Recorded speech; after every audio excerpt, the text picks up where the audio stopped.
be showing you how to wood burn a custom cutting board. So first off, what you're going to need is a wood burner, the design that you want to wood burn onto the cutting board, a cutting board. You're either going to need a piece of graphite paper or pencils and an eraser and a roll of tape. So first off, what you're going to do is you're going to take your pencil and you're going to flip over the design that you want to put so it's mirrored.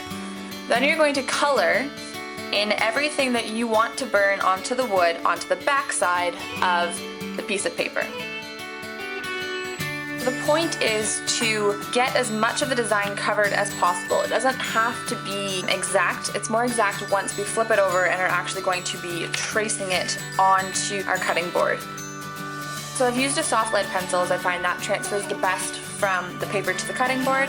I'm using this craft mat to help me get the tree centered where I want it to be. And I'm going to place my tree up a little bit higher because I'm going to add a family name along the bottom. I don't want to do that now because this is a surprise gift and this video is going to go up before Christmas.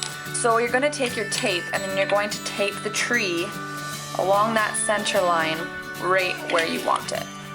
Make sure that you don't place any tape over the actual design because you're going to need to trace over it with another pencil.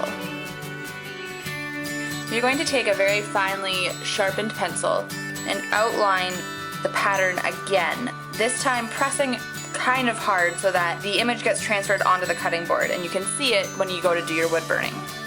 The harder you draw, the better the image will be on the cutting board itself.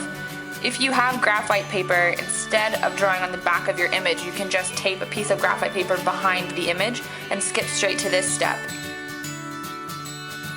Once you've finished with your design, you can then take the layer off, peel off the tape to reveal the pencil stencil of your design. As you can see, I kind of missed this line here, but that kind of thing you can redraw with your pencil to make it as detailed as you feel you need to be able to use the wood burner. I might need to do a little touching up in here, it's a little hard to see, and again, this line. So this kind of stuff you do more freehand. If you have a little trouble with, you can use your drawing right beside you so you can see. So once you have your outline a little more defined, pretty much it depends on you if you think you can trace it or not. I think I'm at a point where I'm happy with it. So I'm going to turn on my wood burner. I'm going to be using the chiseled point, if you can see that, just to get the outlines. I find this one gives the slimmest definition for now. So from here I'm going to start outlining slowly the parts of the tree that need outlining.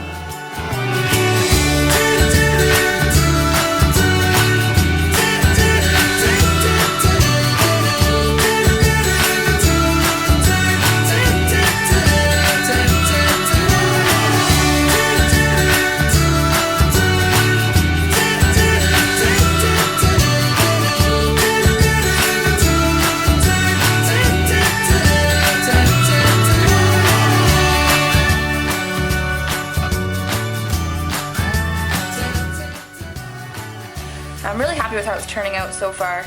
Wood burning takes quite a lot of time, and I've probably been at this now for 2 or 3 hours just to do the leaves. But it's looking really good and I'm really happy with it. I'm going to actually switch the head of the wood burner. So what I need to do is I need to turn it off and let it completely cool down before I switch. I'm going to be switching to this little cone shape. I've switched over the head on my wood burner, and I'm going to go ahead and start doing the leaves. And the tip here is to make sure that you go really, really slowly. This one's almost a little bit harder to control, but it makes it easier to do non-line shapes. You do have to take your time with it and really, really go slowly.